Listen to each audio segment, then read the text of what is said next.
afternoon. And the day we stand in Newcastle, roughly around where the Newgate Gate was.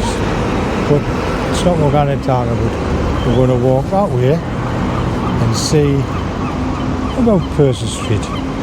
So all that behind us was inside the medieval town, and all that in front of us, which is that way, is what used to be open land, mostly outside the city walls. So let's begin.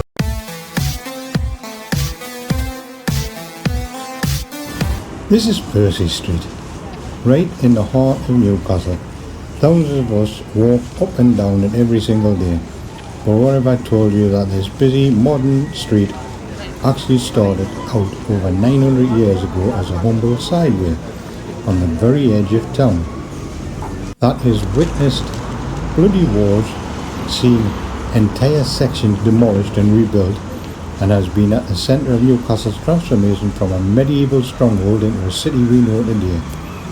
Let's trace this incredible story of one of Newcastle's most historic streets. Every street has to start somewhere, and for Percy Street, the story begins not with a grand plan, but with a simple track on the fringe of a fortified town. To find its roots, we have to go all the way back to the 13th century, to a time before it was even called Percy Street. Back then it was known as Gate, a name that over the centuries was simplified to Sidgate.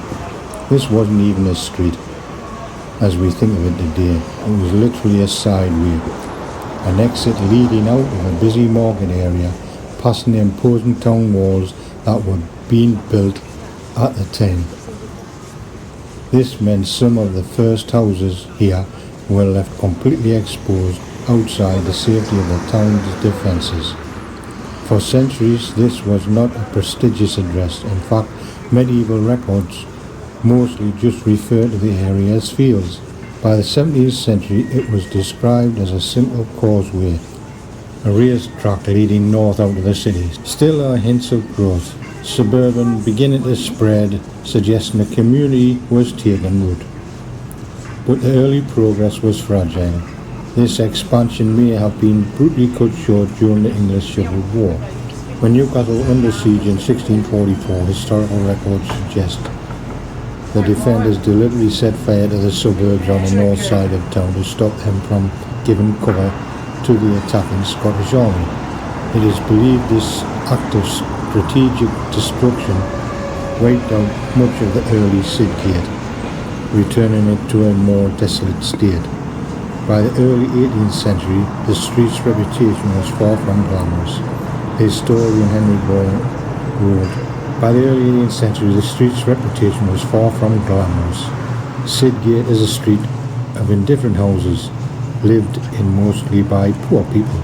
It had gardens stretching out behind the modest homes. This was Percy Street for the first few hundred years, a simple sideway waiting for its moment to transform." The 18th century brought immense change to Britain, and on this humble Newcastle street that change was about to get a new name. The simple descriptive Sidgate was dropped, and the street was officially christened Percy Street. This was no random choice. It was a powerful statement. The new name aligned the street with the Percy family, the Earls and later the Dukes of Northumberland, one of the most powerful dynasties in the north of England. This rebranding signalled a new ambition. It was no longer just a sideway, it was now tied to aristocracy and power.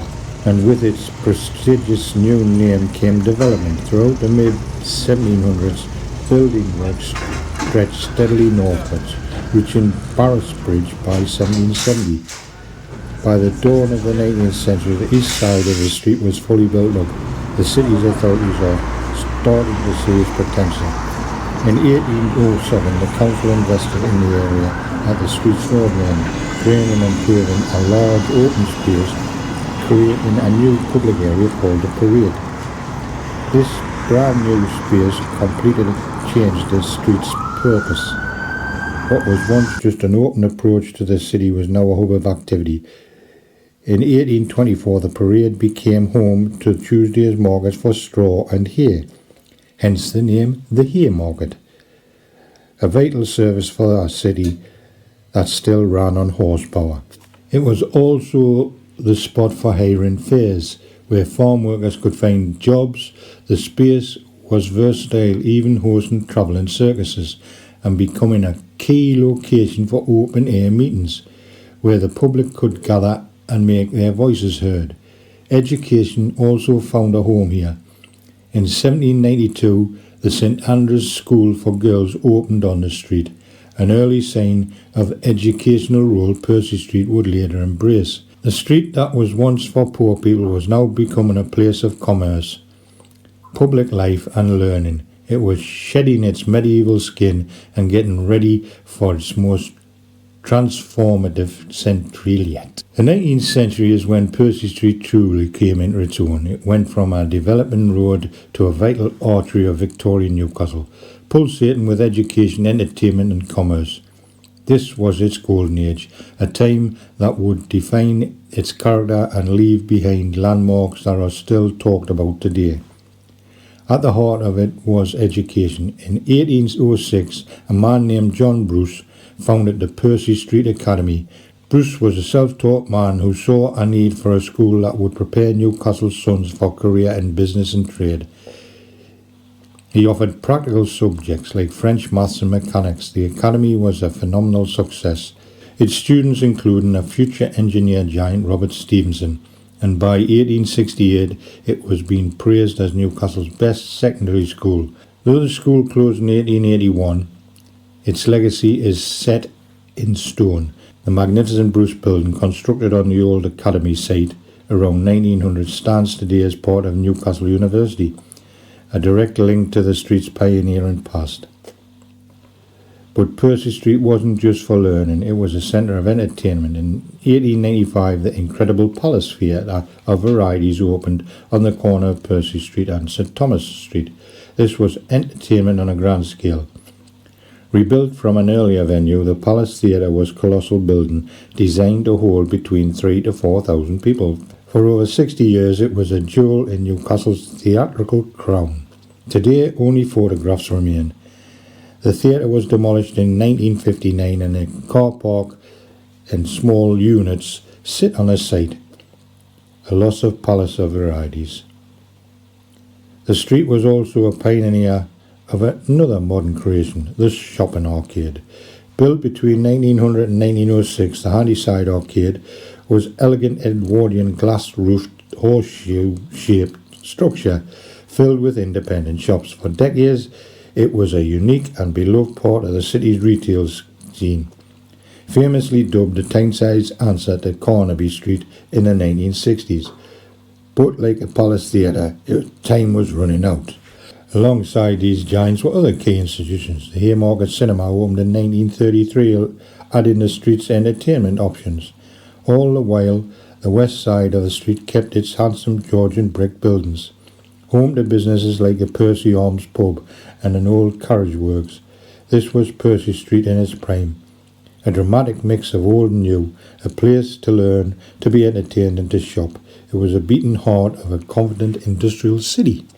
If the 19th century was about building Percy Street up, the 20th century was largely about tearing it down. The post-war era brought a wave of redevelopment that would fundamentally change the face of the street, sacrificing much of its history in the name of progress. The most dramatic change came on the east side. The Victorian and Edwardian buildings that had defined the street's character were systematically demolished. The massive clearance project made way for two of the modern Newcastle's most defining features: the Eldon Square Shopping Centre and the new Haymarket bus station. The city's visions had changed. The grand individual architecture of the past was replaced by monolithic structures of modern retail and transport. The Handyside Arcade, that beloved haven of quirky independent shops, was a major casualty. In 1987, despite its place in the city's heart, the arcade was demolished. In its place rose Eldon Gardens, a new shopping complex opened by Princess Margaret in 1989. And while the new development did incorporate the cast iron roof from the old arcade as a nod to the past, for many the soul of the place was gone. A footbridge was built connecting Eldon Gardens to Eldon Square, physically bridging Percy Street, but also highlighting its new road, a service road for the giant retail machine. While the east side was completely reimagined, the west side saw a different kind of change. From 1963, this side became increasingly part of the expanding Newcastle University campus. The iconic Bruce building, after a stint as a brewery headquarters, was brought back to its educational roots when it was acquired by the university. It was eventually joined by newer structures like the Crow's Nest and the modern Into building, which opened in 2012.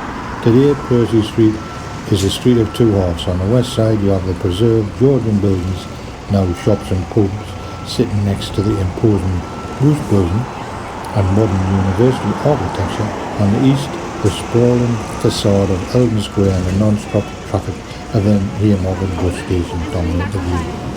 The street was once a destination for theatre, and unique shopping has been transformed. Its 900-year journey has accumulated in a complex and some would say a comprising modern identity. And if you look at the Junction pub, it was originally called New Orleans. This is why it's got the veranda on the top, try and make it look like it's from New Orleans. So much has been lost: the Grand Palace Theatre, the beloved Handyside Arcade, the old Haymarket Cinema. They now only exist in photos and memories. But so much also remains hiding in plain sight. The magnificent Bruce building is still a proud monument of the street's educational past, while Georgian townhouses whisper of its 18th century ambitions. If you enjoyed this journey through Newcastle's history, please give this video a like and subscribe for more hidden stories in our city streets, and hit that notification bell for future videos. We especially love to hear from you in the comments. Do you have your own memories of Percy Street? Maybe you remember the Handyside Arcade or saw a film at the Haymarket. Share your stories below.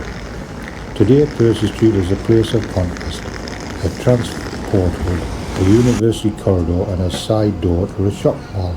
Thousands of people still walk it every single day, and many unaware of the centuries of life, ambition and lost layers right under their feet. It may no longer be a grand destination it once was, but it will remain a vital artery, a street that tells the story of the city itself. I hope you enjoyed that little walk around Percy Street. I always certainly did. If you like this sort of video, don't forget to hit that subscribe button, give this video a thumbs up, hit that notification bell for future videos. Stick in the comments if you remember the Handyside Arcade or the Palace Theatre or even the ABC Cinema. And we'll see you in the next one. Thanks for watching.